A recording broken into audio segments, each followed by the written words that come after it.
Fantastic Four: The First Steps is the latest addition to the MCU and is the launching pad for Phase 6. Now, to give you a short plot summary, this takes place 4 years after the Fantastic Four have become heroes. They're well known and well respected within their universe, and then they have a mysterious figure named the Silver Surfer come down from space to Earth to provide them a message that Galactus is coming to destroy your world. And that's what the trailers told you, and that's all I'm going to tell you.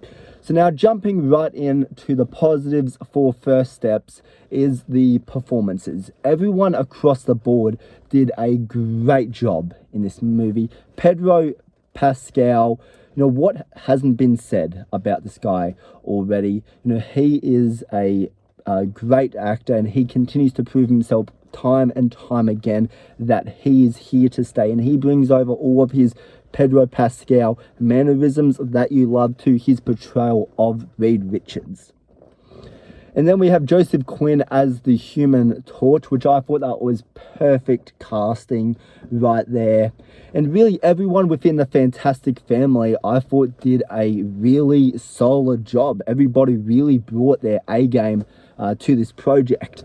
And then we have our side characters in here. We have Joya Gardner as the Silver Surfer, which I absolutely loved her character, and I thought she was great in the movie. And then we have Ralph, whose last name I can't remember right now, who did the voice of Galactus, which I thought he was excellent in the movie. And really just everybody did a great job, not only as portraying their characters, but really selling to the audience that this is the Fantastic Four. And now, next point I want to bring up is the characters. I really liked the variety of characters that we get in here. One thing I haven't liked about Marvel in recent years is every character feels same old rinse and repeat. Like, every character kind of feels like they're the same.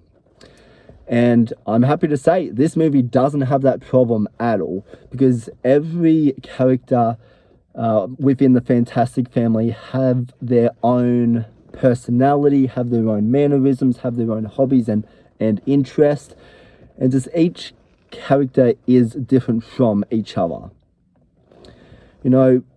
Joseph Quinn, the Human Torch, he's more of the laid back character. He doesn't really care about anything, but when the time is right, he is going to prove himself. And everybody within this family, they all have a part to play. And then we have the Thing, who he's the more public-centered character. He's the one who wants to get involved in the community. He's the one who wants to entertain the kids. And they do something really cool with the Thing in here, where they add a very grounded and human-like approach for his character, that I really dug. And yeah, that's all I'll say about that. And then we have Reed Richards and we have Sue Richards, who are dealing with problems of their own, where they recently had a baby, and so now they have to rise to the occasion of being a mother and a father, as well as dealing with the end of the world that is going on. So each character, I thought, brought a different flavor to this movie. But every character, I'll be honest, I haven't read too much Fantastic Four comics. I'm not too familiar with the world and the lore on who these characters are. But, from what I do know of them, these are very faithful adaptations of the characters that they are portraying. And then we have the Silver Surfer in here, which I thought they did some really, really great stuff with her. One scene in particular that deals with her backstory, and that's one of the many emotional scenes in the movie. And you know, this will come back in a second in my mixed element, but I really liked the setup of her character. You know, and then we have Galactus, who they've been hiding this guy, you know, a lot, you know, both in the posters and the marketing. You know, they've been really working around this guy. So how is Galactus in First Steps? He's, you know, I'll say right off the back, he's not in the movie as much as you would think. You know, this isn't really a villain-centered story. This is much more focused on the Fantastic Four and introducing them to the MCU rather than a villain storyline. But Galactus, all of the scenes that we do get of him are great. You know, they do some really cool stuff with him, and he is menacing. He is sinister. Like, when you see him for the first time, you are like, oh shit. You know, another thing I do want to bring up is the cinematography. Like, there's some shots in this movie, you know, I would love to hang on my wall. One scene in particular where you first see Galactus and he's looking down at the Fantastic Four, and it's a wide shot, and it's just, it is breathtaking while being frightening as well. And the movie does such a good job at giving you the scale and the scope of how big Galactus is and why he is a threat. And just that's one of the things that I loved about this movie is the cinematography. This is a beautiful looking movie, and it's a well shot movie. So, you know, yeah, Galactus, you know, I really enjoyed what we got to see of him, and I would like to see more of Galactus going in to Phase 6, because, you know, I would say Galactus isn't done. You know, there's more. You know, there's more that they have planned for his character. So I won't give too much, but Galactus is great in the movie. He's menacing, he's sinister, he is everything that you want from an MCU villain. And now, the world building in the movie. This is a universe that hasn't been explored in the MCU as of yet.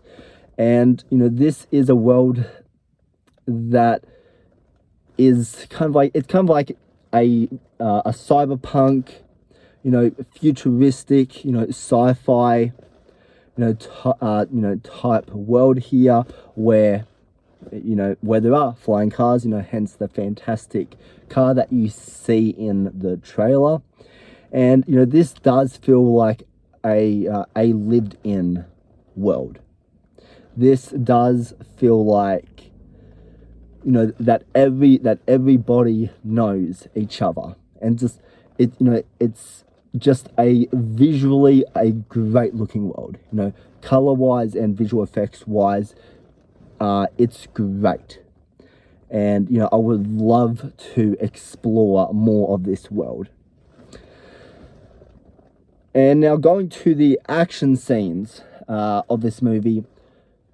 This isn't really an action movie. You know, at least for me, I wouldn't call it an action movie.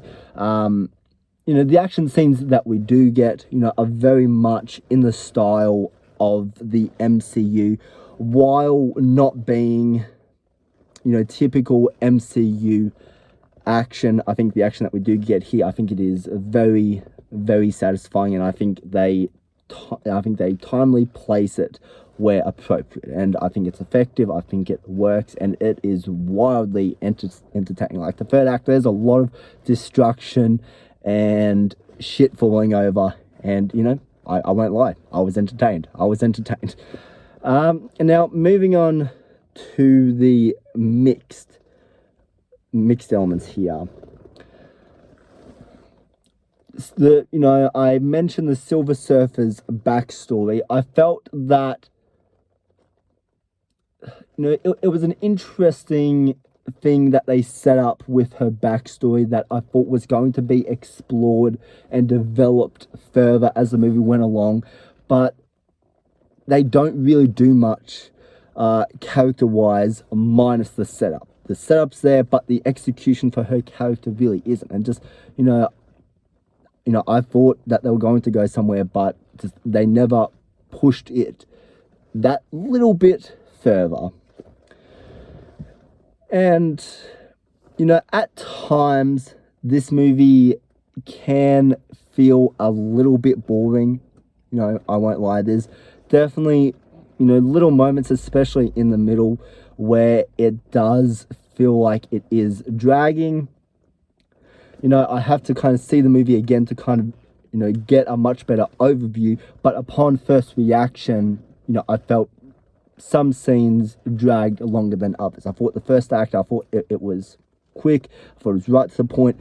And then second act, I felt like there was a halt in the middle there. And now going to the negatives of First Steps is, as much as I'm praising Galactus, and I loved Galactus in this movie, Galactus just feels like a big threat. And he doesn't really feel like a character.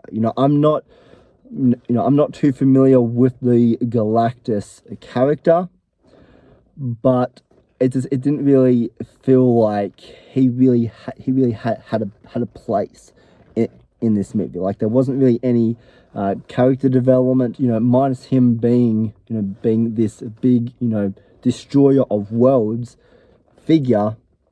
That's all you get as far as Galactus. And I'm not sure if he does have a backstory or what's his deal, but I would like to I would have liked to see more things from the perspective of Galactus, because it just felt like in this movie that he was destroying worlds just for entertainment. It didn't feel like, there didn't actually feel like there was an end goal, unless there's like a piece of dialogue or something I was missing in this movie. But he did feel very tacked on. Because this is an MCU movie, we must have an MCU level threat. And just that's kind of what it felt like. And he's only in he probably only has 15 to 20 minutes of screen time. There's a scene at the start of the second act, and then he's there at the third act, and and then that's really it. And then the rest of the movie, he's just kind of traveling to Earth, but we never really learn exactly what his end game is. Does he have a grudge against the Fantastic Four? What's the deal with the baby? There's an obsession there that I wasn't really on board with. I didn't really see where they were going with that. I didn't see why. Sorry, excuse me for a second. There we go. We have light.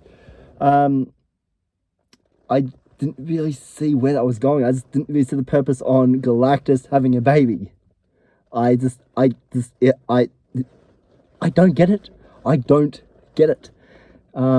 Maybe someone who's kind of read the comics and kind of knows everything about Galactus, might be able to kind of clear that up for me. But, I felt look-wise, it's very comic book accurate, At least he's not a storm cloud like he is in Rise of the Silver Surfer, so there's a positive there. This is the best portrayal. I will say that. This is the best portrayal of Galactus.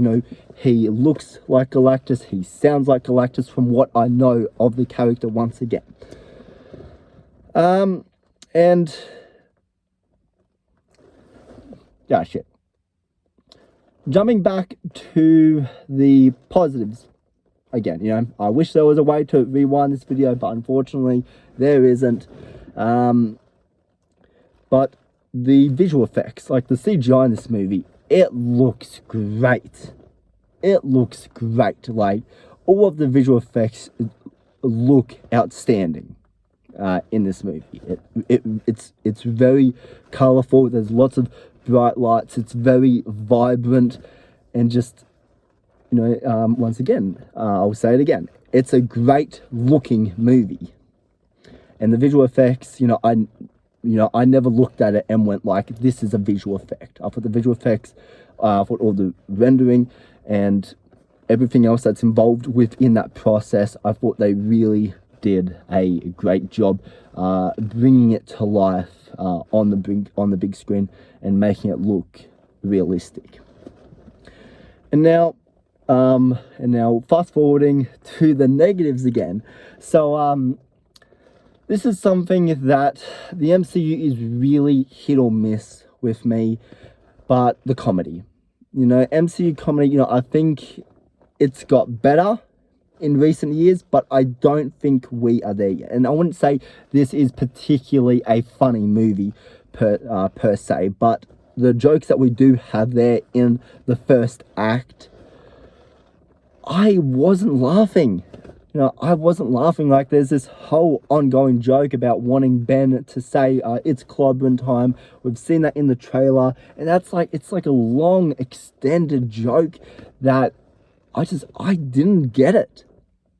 I didn't get it. And when the payoff did eventually come, I was just like, okay. Like, there's build up to jokes that I just don't feel like the payoff was strong, and this is MCU humor. I would say that this is definitely one of the more darker and more emotional MCU movies, and I'm glad that they do focus on that side of things. But the humor that we get in here, I don't get it. Sometimes MCU humor can work for me. Sometimes it just falls flat, and I think this is one of the occasions for me where it does fall flat. I'm not a particularly comedy guy. It does take a lot for me to laugh. Maybe I'm just a soloist person. Maybe the jokes in this movie are hilarious, but they didn't feel natural. Even when the actors were saying it, it felt very, timing wise, it didn't work. And then besides that, this I would say is more of a mixed element here, but the way that they actually, this is an MCU movie, of course, they're going to defeat the villain. Like, I just don't think that's a spoiler at this point. We're 6 phases in, I don't consider that a spoiler. But the way they defeat Galactus in this movie, I don't know. Like, I just felt that final battle, I don't know, it was either too short or too long, it's weird. I feel like I just felt like, you have this, massive conqueror guy that this, which, this is intimidating to the Fantastic Four, and then they just kind of take him out in 6 to 8 minutes. And I felt the way that they actually went about it. I don't know. It just it didn't work for me. I'm not entirely sure how to feel about that final battle. I feel like they could have maybe gone a different approach, but there's something that just kind of happens, and then it's done. And I don't know. I can't see Galactus just giving in like he does. I don't know. Maybe I'm just a fussy asshole with those types of things, but I know, like, it's something that, that I can take it or leave it. Like, I can accept it in the movie, but it's something where I have a very hard time kind of knowing how powerful Galactus is, that, I don't know. I know it's really up in the air. It's really up in the air for me. But yeah, really, they're my only negatives with this movie. You know, this really is a fantastic movie, and it's been 3 for 3 now. You know, I loved Thunderbolts. I loved Captain America: Brave New World. Despite what people say about that movie, I'm a massive fan of Brave New World. Thank you very much. And Thunderbolts is, I think that's the best Marvel movie that they have done in such a long time. And as I said in my quick reaction, I don't think this movie is as good as Thunderbolts as far as handling the emotion. Like, there's definitely a lot of emotion in this movie, and the emotion does hit quite well. But then there's times where it doesn't, and it went back to Phase 5, Phase 4 MCU again. But I think this is a movie that we are on the right track. We are on the right track, and Marvel is giving us more personal and grounded and emotional stories now, which I really appreciate. But yeah, for me, the emotion hit better in Thunderbolts. I thought Thunderbolts was a much more entertaining movie, but I think this movie is much better than Captain America: Brave New World as far as story and emotion and just overall execution. I think this movie will deliver for a lot of fans, and I think if you've been on board with kind of what the MCU has done so far, I think you will be really happy with this movie. This is truly the most faithful adaptation of the Fantastic Four that we have got on the big screen. So anyways, guys, that is my spoiler-free review for Fantastic Four: The First Steps. I appreciate you all watching my videos. Please feel free to subscribe, and let me know your thoughts down in the comment section down below. What did you think of Fantastic Four: The First Steps? And until next time, guys, I'll see you in the next video. All right.